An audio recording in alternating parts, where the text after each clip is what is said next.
Bramble, Bilger's Bay, Bimming Merry Magna, Binster, Binge, Great Binge and Lesser Binge.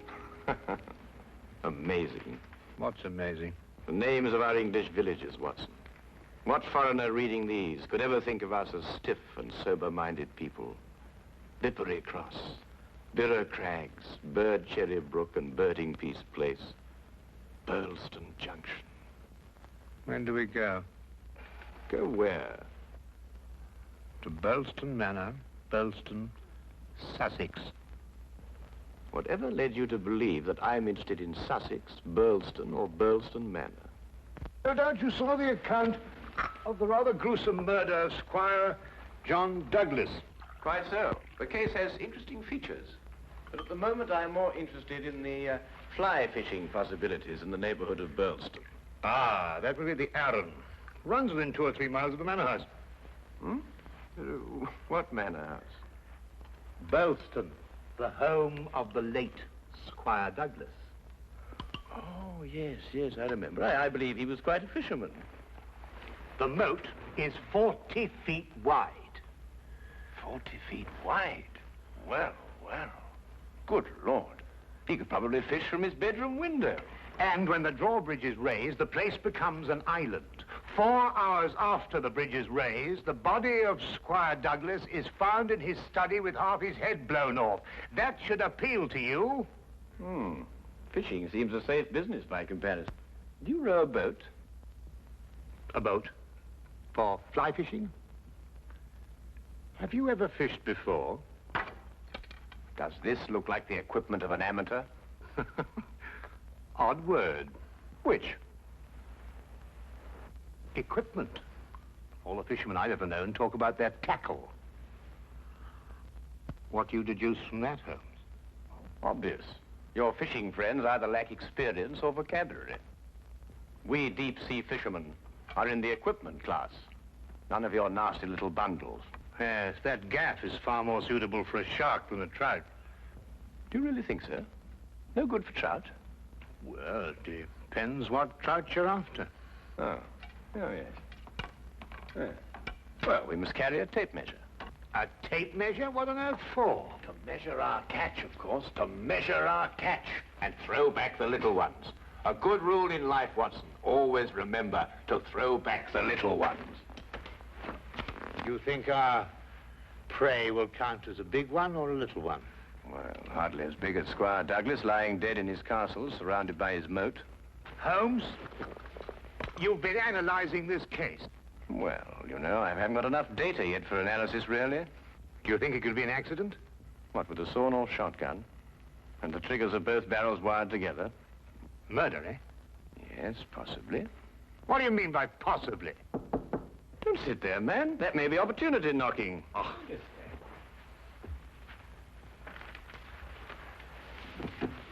Come in.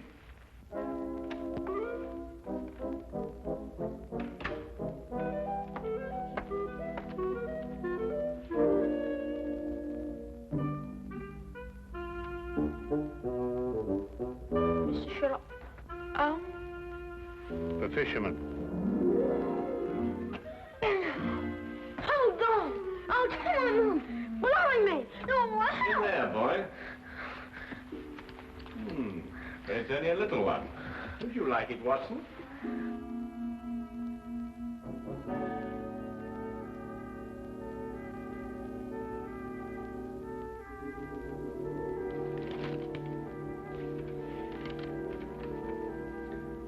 Would appreciate your view. Intriguing affair, Burlston Manor. Signed, Inspector MacLeod. Ha! Please, English, for I'm utterly baffled. Help. Yeah, where is it? Where's what? Well, the tape measure, of course. Where is that tape measure? Holding the fiddle case together, sir.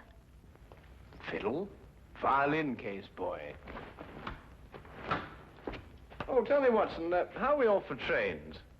Trains? Ah, yes. Now, let me see. Burlston. Yes, now, that would be the West Sussex Littlehampton Bognor line. Now, there's a 10:15. Now, that doesn't stop. No, of course, it's a 12:3. That will get us in at 4:2 or 4:7. I say, I'd forgotten, actually. You say you can't remember whether it's 4-2 or 4-7. Come, Watson, you're slipping. Blimey. Does it keep all the times in his head? Where else, of course? We are a nation of railway pioneers, my boy. Like a great many Englishmen before him, Dr. Watson restricts his reading to the Bible, the Times, and Bradshaw's Railway Guide to the British Isles. Here, boy. Man of the March Hares, that's what you two are.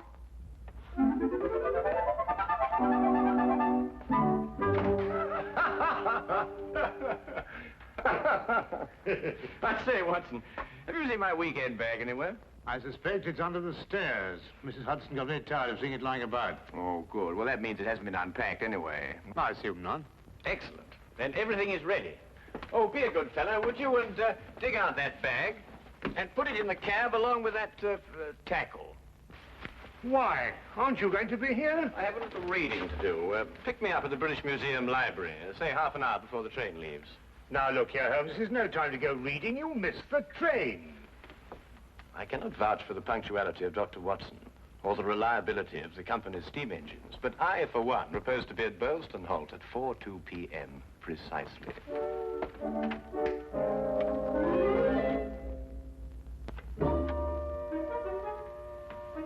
Or is it 4:07?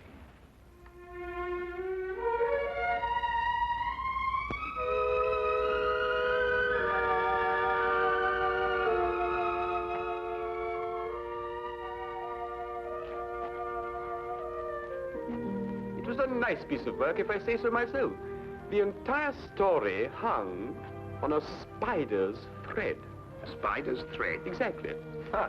Yeah, it sounds interesting, Inspector. Now perhaps you'll start at the beginning. Simply stated, the castle, as you'll see, has a moat. And when it's up, as it was at the time of the murder, it's a sealed fortress. Who was in the castle at the time of the crime? The murdered man's wife, Mrs. Douglas, and a foreign friend, John Morell. Just those two? And the servants, but we've been able to rule them out completely. And from your description of the house, it would have to be one of them. Either Mrs. Douglas, or this friend of hers, Morell, or both of them. They tried to make it appear as though someone had broken into the house and then dived through the windows to swim the moat. But you disproved it. Completely. How? I'll tell you when we get there. This murder weapon. A sawn-off shotgun, I believe. An odd weapon, that. And a foreign gun, too. 3 letters on the barrel.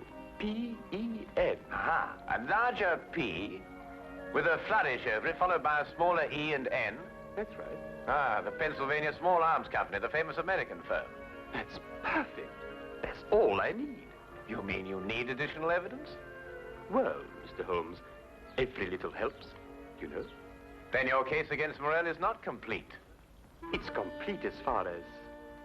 How did you know Morell is the murderer? How did you know? He has to be. Why? He's the only one who could be. Suppose I were to tell you that Morell is not your murderer. How do you know? Yes, Holmes. How do you know? Why didn't you arrest him? Well, He doesn't act like a murderer. Ah, he's too self-confident, eh? That's right. Seems to be daring you to arrest him. Yes. How do you know all this? Holmes, do you know this man Morell? Fascinating. Fascinating. The case has suddenly assumed the most astounding proportions and the most astonishing challenge, Watson.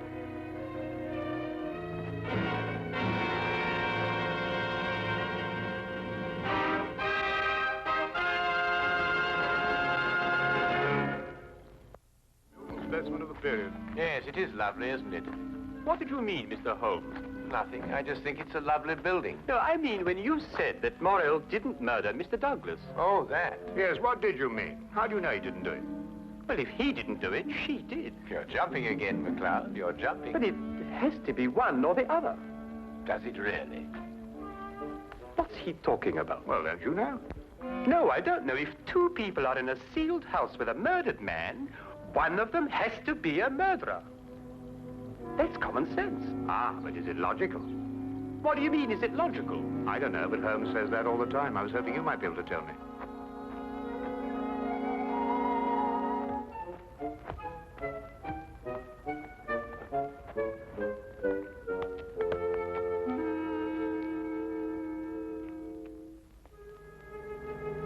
He hasn't been moved.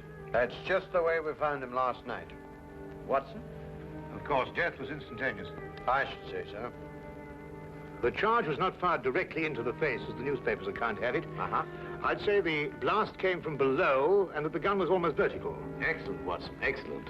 May I see this shotgun, McLeod? Holmes, look at this. Good Lord. Wait, it's a brand like cattle. Well, how old would you say it was?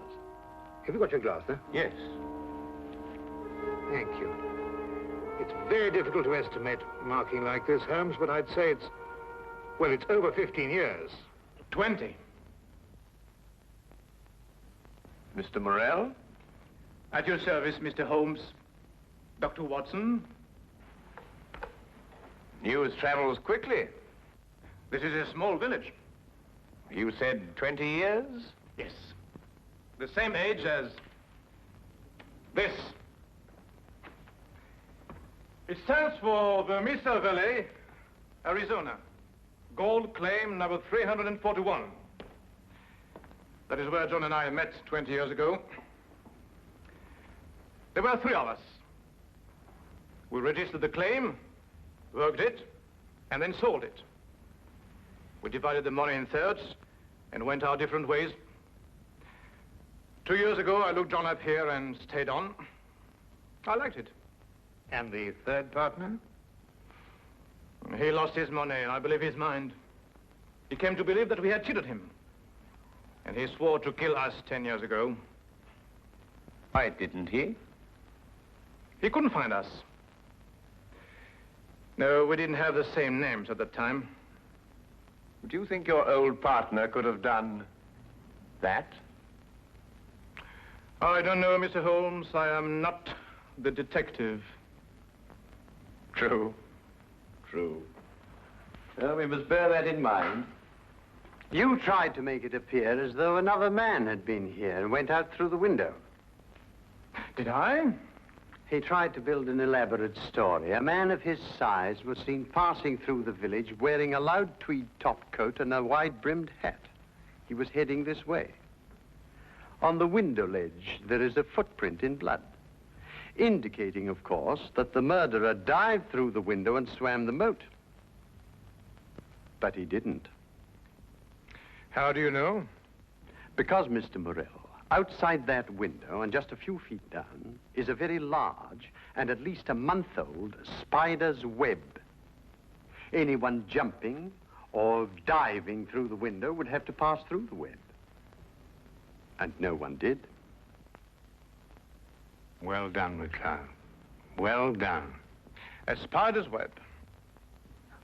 The English police have the most amazing allies, I must say.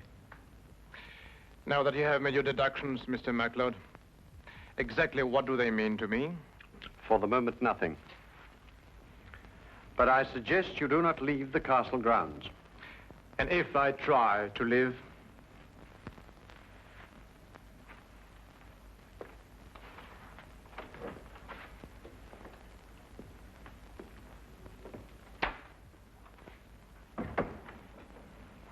Well done, McLeod. You've certainly got your man. But I'm not rushing in to make any arrest. I'm going to make sure the case is iron cast. Oh, very wise. And what's the motive? Revenge for the Vermis Valley affair? I've got to go a bit careful there, Doctor.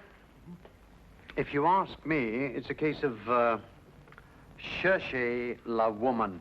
Oh, what's he? Oh, is Douglas? Well, you know how these things are, Doctor, between us, men of the world. We know how a situation like this can... Oh, of course. Of course. Of course. Of course. Delicate situation, then. Delicate. Yes, delicate. Might almost be called the case of the other man.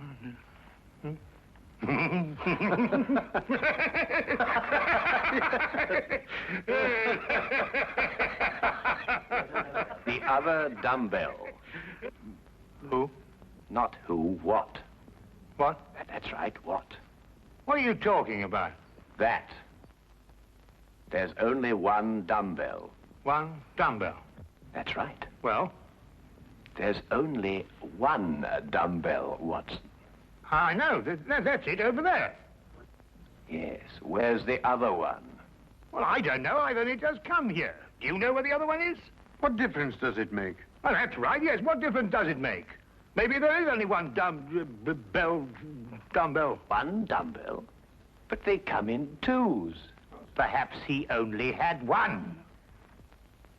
Watson, do you mean to tell me that you can stand there, surrounded by all these athletic trophies, and suggest to me that such a man would only use one dumbbell? Well, what difference does it make? Yes, what difference does it make? Well, if you two are convinced that you can solve the case with the aid of a convenient spider, I'm going fishing. You're what? Oh, he's going fishing. He's brought his tackle. Why? To catch fish. Then I take it you're satisfied with my analysis of the crime. Find the dumbbell. Hang the dumbbell! You can't hang him until you find him. Who? The man who took the dumbbell.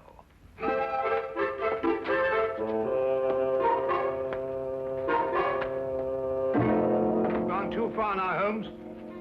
I think you've made him very angry. Then he should fish. It soothes the nerves. Are you really going to fish? I am. Where? Out of that window. It looks very comfortable. Well, what do you expect to catch? A herring. A red herring. May I have the tape measure, Watson? To measure a red herring? To measure the big red herrings. The little ones I plan to throw back. Holmes, you're up to something. I am. What? Would you like to help? Of course. Well, look. Take the good inspector down to the local pub and keep him there for at least an hour. While you fish for red herring? At the moment, I'm fishing for bait. I don't know what you're talking about, but I'll do it. Good. Remember, 1 hour. I may enjoy myself in the local and stay too.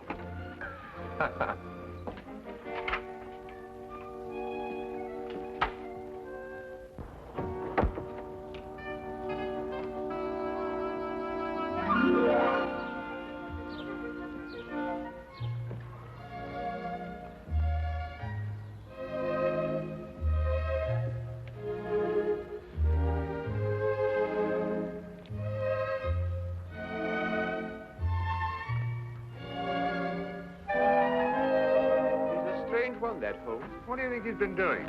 There's no guessing with him. For all we know, he may really have been fishing. Perhaps we should have given him more time. He's been an hour. That's all he asked for. Yes, that's right enough. Inspector McLeod? Hello, Sergeant. Have you seen Mr. Holmes? I certainly have, sir. What's wrong? You know the staircase in that room? Huh? Mr. Holmes was sliding down them banisters. He was what? That's right, sir. Sliding down the banisters he was. Well, he was probably investigating something. Probably. Well, let's ask him. There must be some reason behind it. Good afternoon, gentlemen.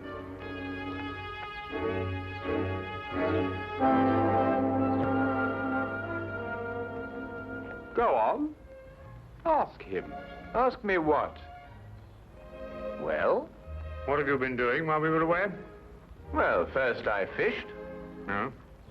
and then I slid down the banisters. I told you. Why? Why not?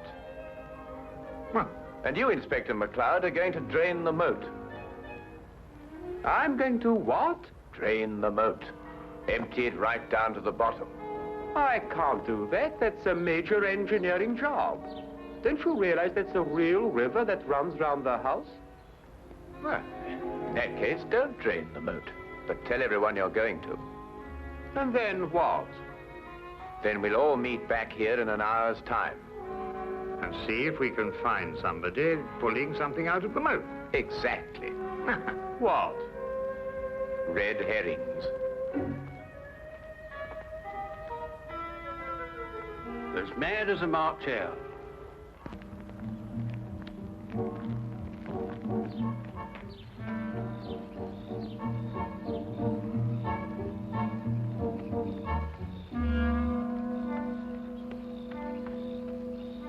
How much longer? Not much. You're certain everyone believes they're going to drain the moat? I don't know who believes it, but everyone knows I said it. Do you think someone will come to the murder room? Someone has been in it for some time. How do you know? The lights are out. Because I left them on. Look. What? That's it, let's go.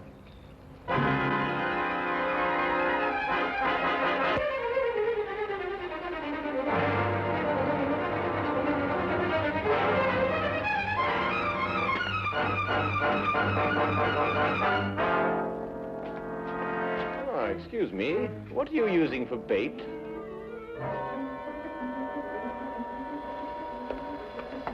Oh, would you mind holding this? Thank you. What clothes did you say the stranger was wearing, McLeod? A loud tweed topcoat and a wide-brimmed hat. Like these?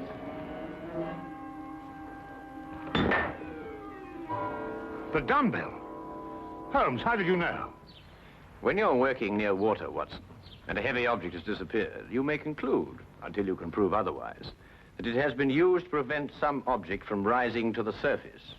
All right, Morell. You're under arrest for the murder of John Douglas. It is my duty to warn you that anything you say may be taken down and used in evidence... No, McLeod. You haven't got it at all. What? This gentleman didn't kill John Douglas because John Douglas isn't dead. He isn't what? Dead. The man whose body you discovered in here is the very man who came back to... No, you're not with me, are you, McLeod? Would you tell him, please? These clothes belong to our third partner. The man who's been searching for you for 10 years. Yes. He found us and arrived here with a shotgun. He and John struggled, and the shot went off. That explains the vertical angle of the blast. In the ensuing struggle, the gun went off. I heard the report and ran down immediately. I timed it from your room. 15 seconds if you run, and 10 seconds if you slide down the banisters. I ran. I thought you would. John was panic-stricken when he saw what he had done. I got the idea to change their identities. But then where is Douglas? With the aid of my tape measure, I was able to ascertain that there is a hollow space behind that wall. I imagine it conceals a passage under the moat. Yes, Mr. Holmes, it does. And John has had a 36-hour head start. We'll stop him. I told him you would. I'll issue orders for the apprehension of Mr. Douglas, and we'll talk about your part in this, sir, in the morning. You have conspired to conceal evidence. I'll still be here in the morning, Inspector.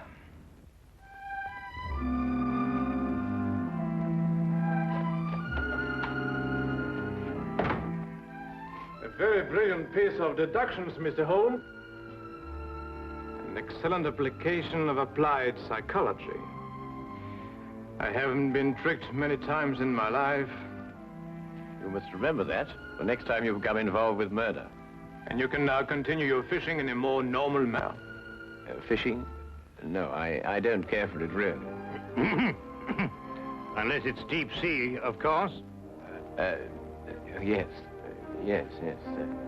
But in the absence of an ocean in the immediate vicinity, I think we'd better start back to Baker Street immediately. Well, now, there's a 9:13 or a 10:23. The 10:23 will hold us up at Tunbridge quite a while. Will it wait? Thank you, Mr. Holmes. Not at all.